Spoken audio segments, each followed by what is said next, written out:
Praise the lord. ಕರ್ತನು ಮತ್ತೊಮ್ಮೆ ನಿಮ್ಮನ್ನು ಈ ರೀತಿಯಾಗಿ ಸಂಧಿಸುವುದಕ್ಕೆ ಕೊಟ್ಟ ಕೃಪೆಗಾಗಿ ನಾನು ದೇವಿ ಸ್ತೋತ್ರವನ್ನು ಸಲ್ಲಿಸ್ತೇನೆ. ಈ ದಿನ ನಾವು ಮೊದಲನೇ ಕೀರ್ತನೆ ಭಾಗವನ್ನು ಧ್ಯಾನಿಸುವಂಥವರಾಗಿರೋಣ.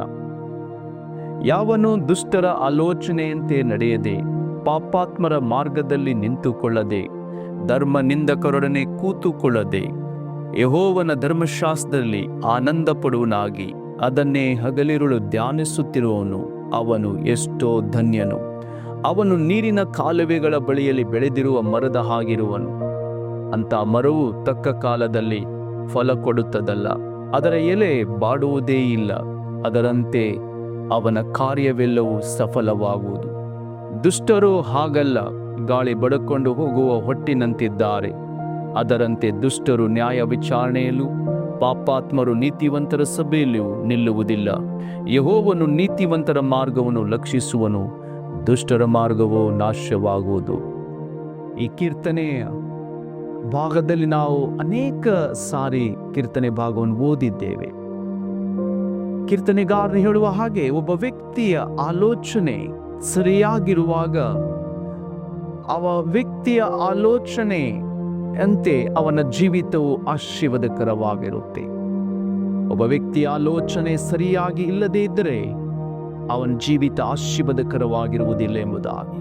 ಕೀರ್ತನೆಗಾರನ ಪ್ರಕಾರ ಒಬ್ಬ ವ್ಯಕ್ತಿಯ ಆಲೋಚನೆ ಸರಿಯಾಗಬೇಕಾದರೆ ಒಂದೇ ಒಂದು ಮಾರ್ಗ, ದೇವರ ವಾಕ್ಯ.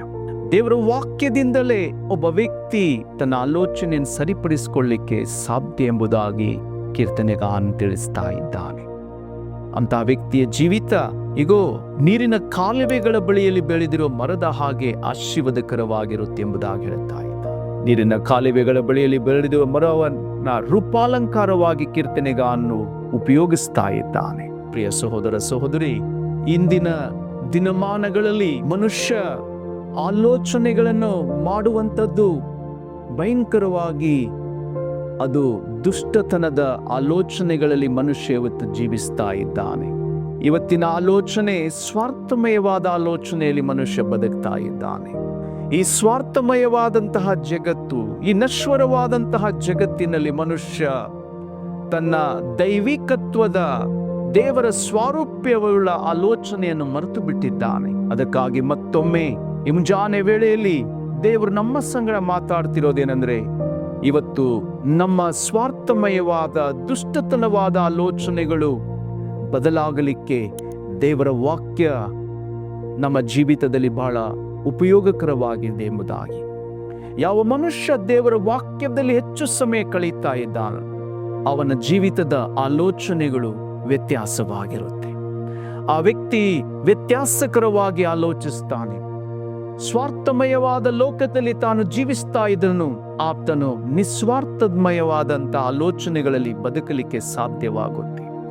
ದುಷ್ಟತನದ ಜನರ ಮಧ್ಯದಲ್ಲಿ ಆತನಿದ್ದಾಗಿಯೂ ಆತನು ನೀತಿವಂತನಾಗಿ ಕಾಣಲ್ಪಡಲಿಕ್ಕೆ ಸಾಧ್ಯವಿರುತ್ತೆ. ಯಾವಾಗ ಅಂದರೆ ಆ ವ್ಯಕ್ತಿ ದೇವರ ವಾಕ್ಯದಲ್ಲಿ ಹೆಚ್ಚು ಸಮಯ ಕಳೆಯುವುದರಿಂದ. 119ನೇ ಕೀರ್ತನೆಯೂ ಸಹ ದೇವರ ವಾಕ್ಯದಿಂದ ಒಬ್ಬ ವ್ಯಕ್ತಿಯಲ್ಲಿ ಉಂಟಾಗುವ ಮಾರ್ಪಾಟಿನ ಬಗ್ಗೆ ಮಾತಾಡುತ್ತೆ. 119ನೇ ಕೀರ್ತನೆ 97ನೇ ವಚನದಿಂದ ಈ ರೀತಿಯಾಗಿ ಬರೆಯಲ್ಪಟ್ಟಿದೆ: ನಿನ್ನ ವಾಕ್ಯವು ನನಗೆ ಎಷ್ಟೋ ಪ್ರಿಯವಾಗಿದೆ, ದಿನವೆಲ್ಲ ಅದೇ ನನ್ನ ಧ್ಯಾನ. ನಿನ್ನ ಆಜ್ಞೆಗಳ ಮೂಲಕ ನನ್ನ ವೈರಿಗಳಿಗಿಂತ ಬುದ್ಧಿವಂತನಾಗಿದ್ದೇನೆ, ಸದಾ ಕಾಲವು ಅವೇ ನನಗವೇ. ನಿನ್ನ ಕಟ್ಟಳೆಗಳು ನನ್ನ ಧ್ಯಾನವಾಗಿರುವುದರಿಂದ ನನ್ನ ಉಪಾಧ್ಯಾಯರಿಗಿಂತ ಜ್ಞಾನಿಯಾಗಿದ್ದೇನೆ. ನಿನ್ನ ನೇಮಗಳನ್ನು ಕೈಗೊಂಡಿರುವುದರಿಂದ ಹಿರಿಯರಿಗಿಂತ ವಿವೇಕಿಯಾಗಿದ್ದೇನೆ. ನಿನ್ನ ವಾಕ್ಯವನ್ನೇ ಅನುಸರಿಸಬೇಕೆಂದು ನನ್ನ ಕಾಲುಗಳನ್ನು ಯಾವ ಕೆಟ್ಟ ದಾರಿಗೂ ಹೋಗದಂತೆ ಕಾದಿದ್ದೇನೆ. ಆಮೆನ್. ಆ ಕೀರ್ತನೆಗಾರನು ಹೇಳುವ ಹಾಗೆ, ದೇವಾ, ನಿನ್ನ ವಾಕ್ಯ ನನ್ನನ್ನು ಎಲ್ಲರಿಗಿಂತ ವಿವೇಕವುಳ್ಳ ವ್ಯಕ್ತಿಯನ್ನಾಗಿ ಮಾಡಿದೆ ಎಂಬುದಾಗಿ. ನನ್ನ ಮಾತುಗಳನ್ನು ಕೇಳಿಸಿಕೊಳ್ಳುತ್ತಿರುವ ಪ್ರಿಯ ಸಹೋದರ ಸಹೋದರಿ, ನೀನು ನಾನು ಕರ್ತನ ವಾಕ್ಯದಲ್ಲಿ ಹೆಚ್ಚು ಸಮಯ ಕಳೆಯುವ ವ್ಯಕ್ತಿಗಳಾಗಿದ್ದರೆ, ಇಂದಿನಿಂದ ದೇವರು ನಮ್ಮ ಜೀವಿತವನ್ನು ಆಶೀರ್ವದಿಸಿ ನಮ್ಮ ಸುತ್ತಲಿರುವ ಜನರ ಮಧ್ಯದಲ್ಲಿ ನಮ್ಮನ್ನು ಬೆಳಕನ್ನಾಗಿ, ಉಪ್ಪನ್ನಾಗಿ ಇರಿಸುವಂತವನಾಗಿದ್ದಾನೆ. ಇವತ್ತು ನಮ್ಮ ಆಲೋಚನೆಗಳು ಬದಲಾಗಲಿ. ನಕಾರಾತ್ಮಕವಾದಂತಹ ಈ ಜಗತ್ತಿನಲ್ಲಿ ಸಕಾರಾತ್ಮಕವಾದ ಆಲೋಚನೆಯನ್ನು ಮಾಡುವಂಥ ಜನರಾಗಿರೋಣ.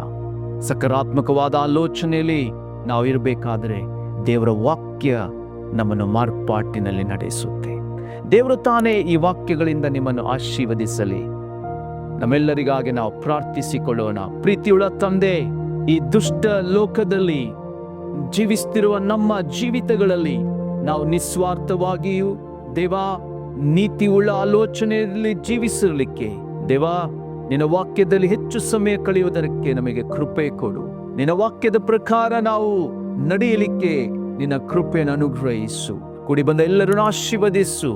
ಮಹಿಮೆ ನಿನಗುಂಟಾಗಲಿ. ಯೇಸುವಿನ ನಾಮದಲ್ಲಿ ನಾವು ಬೇಡಿ ಹೊಂದಿದ್ದೇವೆ ನಮ್ಮ ಸ್ವರ್ಗೀಯ ತಂದೆಯೇ.